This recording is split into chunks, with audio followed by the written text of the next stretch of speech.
Bigfoot going back into the woods. Looks like it's retreating. What part of Georgia? It's White County, Georgia, which is northern Georgia. Is this on that northern migrational route from Florida through Georgia? And we're also speculating into the northern part of Canada? I think it could possibly be, but I think there's some Bigfoot that are just stationary, and this has such a lush area just to live in. This is probably a stationary Bigfoot. This sounds more like you would like to live in this area versus Bigfoot. Are you talking about Bigfoot, or are you talking about where you want to live? Well, it looks so lush that yes, I probably would want to live there amongst the bamboo. You know, there was something we had talked about bringing back prehistoric animals and Neanderthals and things like that. And there's something in the news about computer. I thought they were already doing that.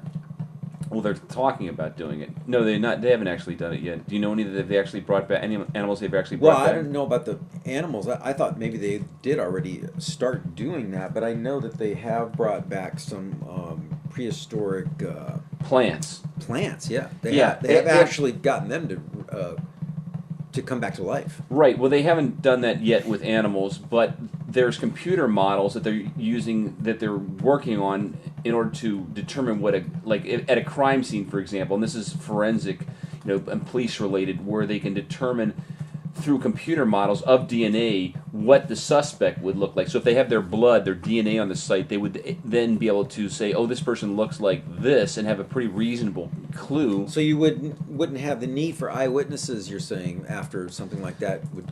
Right, and now and even what they're talking about, I don't think is the ideal way of going about it. It's something maybe the combination of the two, eyewitnesses and/or using the DNA to reconstruct what a person looks like. No, actually, what I'm saying is the technology might be in the future maybe to give you a very precise, just do everything mathematically or however it's done on the computer and give you a 100%, except for epigenetic or whatever whatever life changes would affect an individual if they ate a lot or whatever. You can't account for that. But DNA wouldn't recreate all of the chemical. No, because that's something people do on their own. That's you can't account for the environmental effects where people pollution. in their environment. The people acid rain. No, I don't mean that. I mean like what people do in their life, their behavioral, let's say. They're vegetarian or carnivore. Right, or if they're vegetarian, they just stuff their face, or maybe they're alcoholics or drug addicts. Okay, or